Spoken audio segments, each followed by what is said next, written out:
Vatsimpana etnineny Ratovelo Jacqueline. Ary naseho tamin-kery ny zanak'Andriamanitra araka ny fanahy ny fahamasinana tamin'ny fitsanganana tamin'ny maty dia Jesosy Kristy tompontsika. Amen. Ivavaka isika. Mbola ampitiavana be ary amin'ny fifankasitrahana feno tanteraka tokoa ry Jesosy Kristy tomponay sy mpanjakanay. Io ankofanay, andohalianay eo ampanetretena ambany dia ambany eo ampanotongo masinao. Mba hiarahabanao, hideranao, ankalaza sy hanome voninahitra ambony indrindra ho anao satria Andriamanitra mendrika indrindra ianao no ankalazana. Andriamanitra mendrika ihany koa ianao omena ilay toeram-boninahitra ambony indrindra. Ianao ilay zanak'Andriamanitra velona. Ianao ilay tsy misy mahatohitra anao tokoa na dia ny fahafatesana azy. Makasitraka indrindra Jesosy amin'ny fitiavanao anay. Nanekenao hitondra ny farany mafy indrindra mba hamonjenanay sy hanavotana anay rehetra izao. Ankehitriny nefa dia nitsangako velona ihany ianao Jesosy. Mba hitombony finoana ianao fa tsy manompo Andriamanitra maty akory izahay fa Andriamanitra velona. Andriamanitra mbola nanome anay tombonandro fahavelomana ihany koa. Ankehitriny izay dia mbola afaka hiatrika indray izao fotoam-bavaka masina izao. Afaka ihany koa andreny afatrao ny fampianarana tompo mba hiatrena indray ny andro na androany. Ko mangataka aminao Jesosy malala, afenoany fanahinao masina ny fonay, ny fananay, ny sainay, ny tenanay ray manontolo, mba ahafahanay miatrika izao fotoam-bavaka izao, ahafahanay ihany koa mandre ny teninao, mitahiry ary mampiatra izany amin'ny fiainanay. Itabataba ny Satana izay mitady anelingelinanay Jesosy io, dia didinay sady amin'ny anaranao masina, tsy hanan-kery, tsy hanam-pahefana amin'izao fotoam-bavaka izao. Tory any amin'ny farimy rehetra afo, tsy hanana anjara amin'izao fotoana masina izao. Dia mitenena aza ny tompo malala, avonina andrianao, izay mpanomponao. Amen. Dia mbola faly miarabantsika tsirairay avy ry havana amin'ny anaran'i Jesosy Kristy tompo. Ary faly ihany koa manona ny fahasoavana momba ampiadanana avy amin'Andriamanitra ray sy Jesosy Kristy tompo, ary koa ny fampiraisana avy amin'ny fanahy masina. Amen. Ny teny izay angalatsika fampahirezana androany dia izay hitantsika ao amin'ny Lioka toko 4:20 ny 1:1 ka hatramin'ny 7. Lioka toko 4:20 ny 1:1 ka hatramin'ny 7. Ovakitsika amin'ny anaran'i Jesosy Kristy tompony teny. Fanono maraina koa tamin'ny andro voalohany amin'ny herinandro, dia nakany amin'ny fasana izy nitondra ny zava-manitra izay efa namboariny. Ary hitany fa indro ny vata efa voakidia niala tamin'ny fasana. Dia niditra izy nefa tsy nahita ny vatan'i Jesosy tompo. Ary raha mbola very hevitra tamin'izany izy, indreo nisy roa lahy niseho taminy nitafy fitafiana manelatrelatra. Ary noho natahotra izy ka niankohoka, dia hoy izy roa lahy taminy, nahoana no atao amin'ny maty no hitadiavanareo ny velona? Tsy ato izy efa nitsangana. Tsarovo ny teny izay efa nataony taminareo fony izy mbola tany Galilea hoe, misy zanak'olona tsy maintsy atolotra eo amin'ny tanan'ny mpanota, ka ombona amin'ny hazo fijaliana ary hitsangana amin'ny andro fahatelo. Amen. Izany andinin-tsoratra masina izany indray ry havana no angalatsika vatsim-panandro any. Mbola anehoana ihany koa fa Jesosy Kristy ilay ivavahantsika dia tsy Jesosy maty fa efa nitsangako velona. Izao andro Pasika izao ry havana dia vaninandro tena tokony ampitombotsika bebe kokoa ny fahatokitsika an'Andriamanitra, ary tokony hitenenantsika rehetra ihany koa hoe tsy foana tsy akory ny fiankinantsika amin'Andriamanitra, ka na hoelana na hoaingana dia tsy maintsy misy valiny foana ny fifikirantsika aminy. Izany hoe ny andro Pasika izany dia fotoana tsy tokony hitanindrehantsika intsony.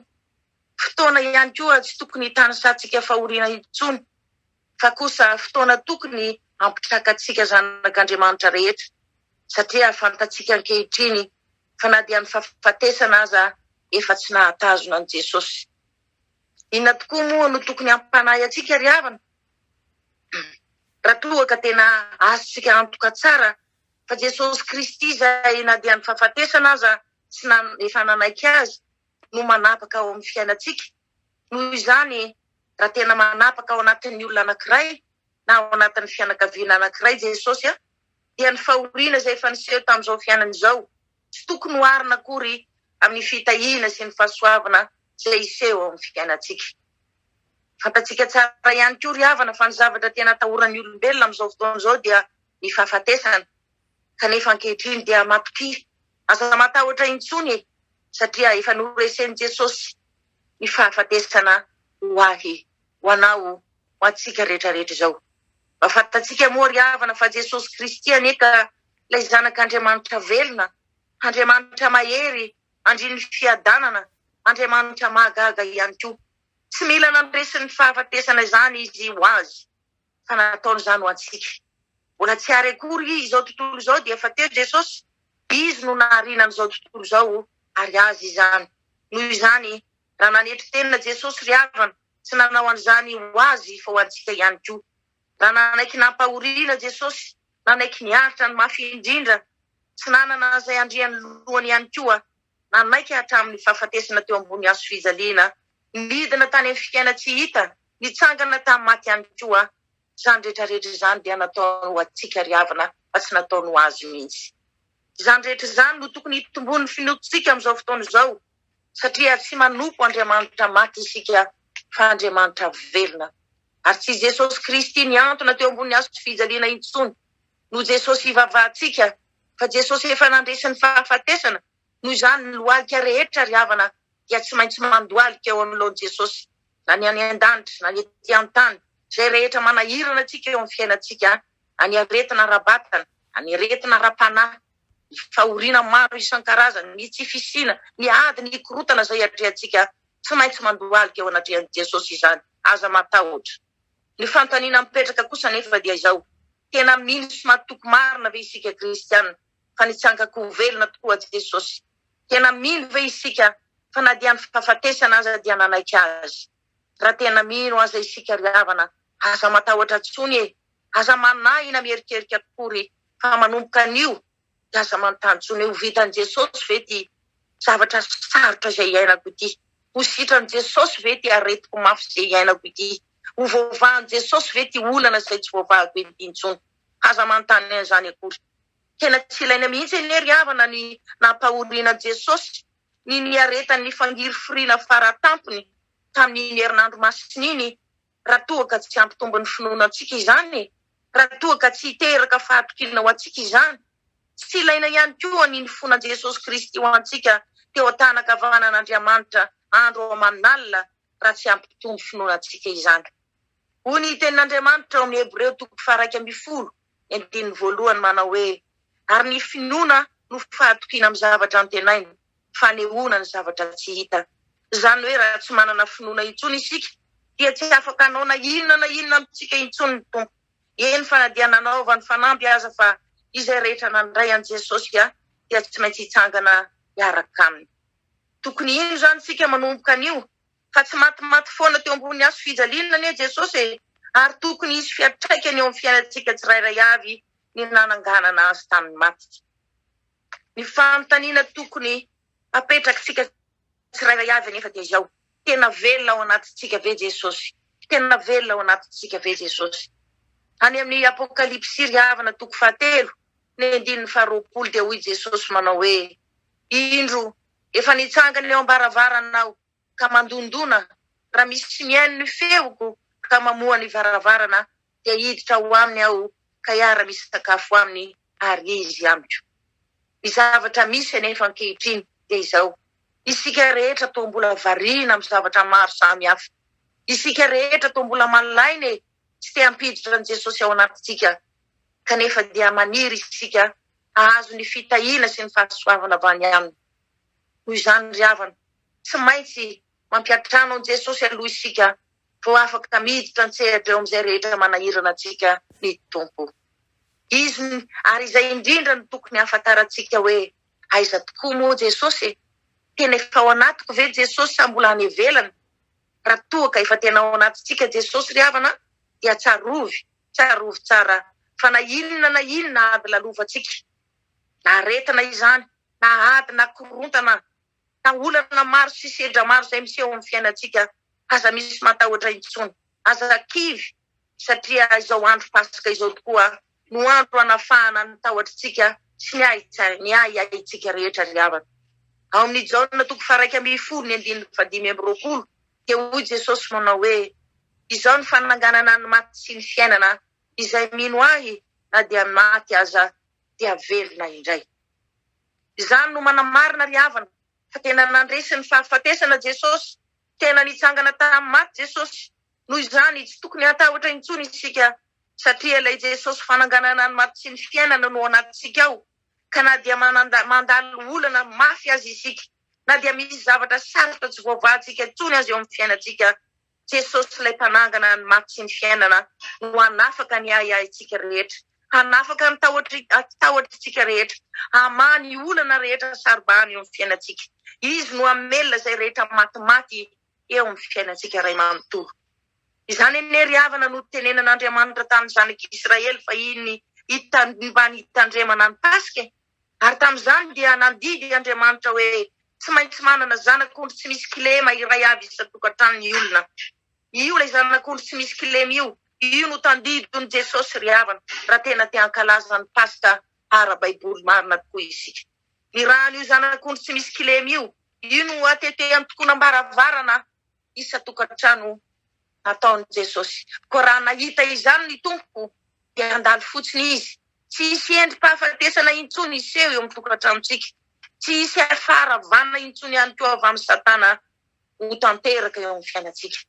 Izany hoe ny pasika izany ry havana dia tokony fotoana hampieritreritry antsika tsara tokoa. Fa raha Jesosy no tena manapaka ao anatintsika tsirairay avy, izay rehetra endrim-pahafatesana, na eo amin'ny fahasalamantsika izany, na eo amin'ny fiainam-panahintsika izany, na eo amin'ny asa fivelomantsika izany, na eo amin'ny fianarany ankonantsika izany, na eo amin'ny tokantranontsika izany, eo amin'ny fiainantsika ray manontolo mihitsy, dia tokony tsy avelantsika intsony ho tafajanona ela eo amin'ny fiainantsika izany. Koa isika ry havana izay efa nomen'Andriamanitra fahafahana nankalaza ny pasika vao andro vitsivitsy izay, dia tsarovy fa tsy tian'Andriamanitra ho very isika, tsy tian'Andriamanitra hijaly isika, tsy tian'Andriamanitra hatahotra sy hitaintaina intsony isika. Noho izany aza atao intsony ny miala amin'ny fanatrehana an'Andriamanitra. Andriamanitra ilay voalohany sady farany, Andriamanitra ilay mahery sady mahagaga, Andriamanitra ilay fananganana ny maty sy ny fiainana.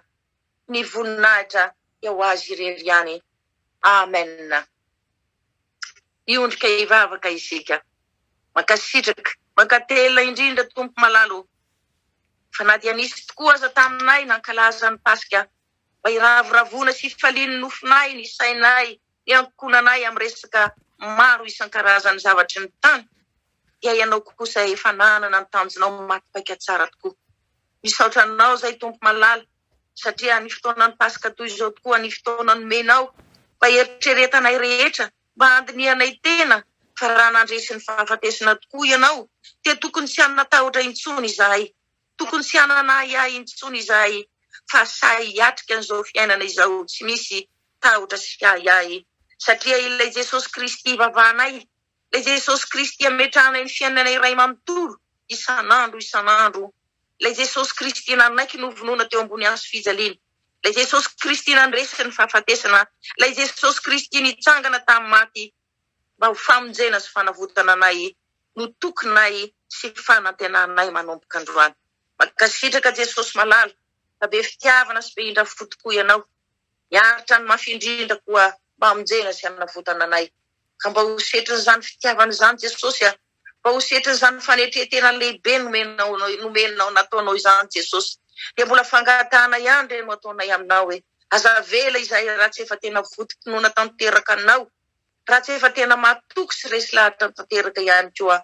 Fa ianao ilay zanak'Andriamanitra velona, ianao ilay nandresy ny fahafatesana, ianao ilay nitsangana tamin'ny maty ihany koa, mba hamonjena anay.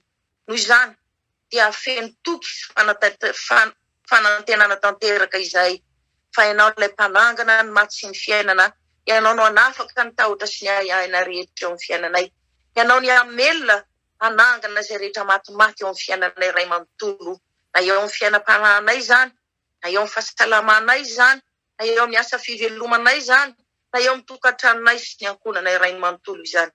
Misaotra betsaka Jesosy, saotra betsaka fa be fitiavana sy be indra-fo tokoa ianao. Ny voninahitra dia ho an'Andriamanitra irery ihany. Amen. Raiso ampinoana ry havana ny tso-dranomasina avy amin'Andriamanitra raitsika. Andriamanitra ny fiadanana izay nitondra an Jesosy Kristy tompontsika mpiandrondro lehibe hiala amin'ny maty, mitondra ny rano fanekena mandrakizay izy ny hatanteraka anareo amin'ny tsara rehetra. Hanao ny sitrapolo ka hiasa ao anatinareo izay ankasitrahana eo masony amin'ny alalan'i Jesosy Kristy, dia handeha amin'ny hidisy-po sy fahamarinana, handeha amin'ny fatahorana n'Andriamanitra, azoto hivavaka mandrakariva ka tsy horeraka, ary indrindra hiezaka hifikotra amin'Andriamanitra hatrany hatrany. Ho tanteraka tokoa n'izany amin'ny anarany iray, ny zanaka ary ny fanahy masina. Aleluia.